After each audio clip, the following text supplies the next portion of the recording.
दत्त जन्मकथा. दत्तात्रय हा शब्द दत्त व आत्रेय अशा दोन शब्दांनी तयार झाला आहे. दत्त या शब्दाचा अर्थ आपण ब्रह्म, मुक्त, आत्मा आहोत अशी निर्गुणाची अनुभूती ज्याला आहे असा ती अत्रेय म्हणजे अत्री ऋषींचा मुलगा. श्री दत्तात्रयाच्या जन्माविषयी विविध कथा प्रचलित असल्या तरी या सगळ्या कथांमधून श्रीदत्त हे अत्रिय ऋषी व माता अनुसूया यांचे पुत्र व विष्णूंचा अवतार असल्याचा बोध होतो. अत्री ऋषींनी पुत्रप्राप्तीसाठी वृक्षकुल पर्वतावर घोर तपश्चर्या केली.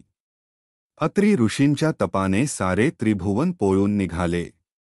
या प्रखर तपाने संतुष्ट होऊन ब्रह्मा विष्णू महेश हे तिन्ही देव प्रकट झाले आणि त्यांनी ऋषींना तपाचे कारण विचारले.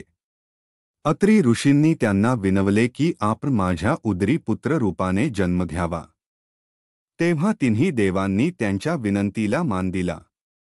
देवत्रयीच्या आशीर्वादाने अनुक्रमे ब्रह्मापासून सोम म्हणजे चंद्र, विष्णूपासून दत्त आणि शिवापासून दुर्वास हे तीन पुत्र अनुसूयेच्या उदरी जन्मला आली.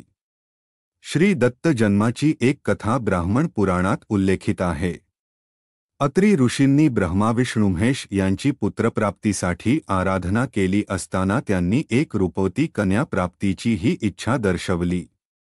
देवांच्या आशीर्वादाने दत्तात्रेय, सोम, दुर्वास हे तीन पुत्र आणि शुभात्रेयी नावाची कन्या अत्री ऋषींना प्राप्त झाली. याचसोबत दत्तात्रेयांच्या जन्माची आणखी एक कथा प्रसिद्ध आहे की राहूने सूर्याला ग्रस्त केले असता सर्व पृथ्वी अंधकारमय झाली. अत्री ऋषींनी सूर्याला राहूच्या मगरमिठीतून सोडवले आणि पुन्हा पृथ्वी प्रकाशमान केली. अत्री ऋषींच्या या कामगिरीमुळे शिव व विष्णू यांनी अनुक्रमे दुर्वास आणि दत्त यांच्या रूपाने अत्रीच्या घरी जन्म घेतला. श्री गुरुदेव दत्त यांचे अवतार. श्रीपाद श्रीवल्लभ हा दत्ताचा पहिला अवतार.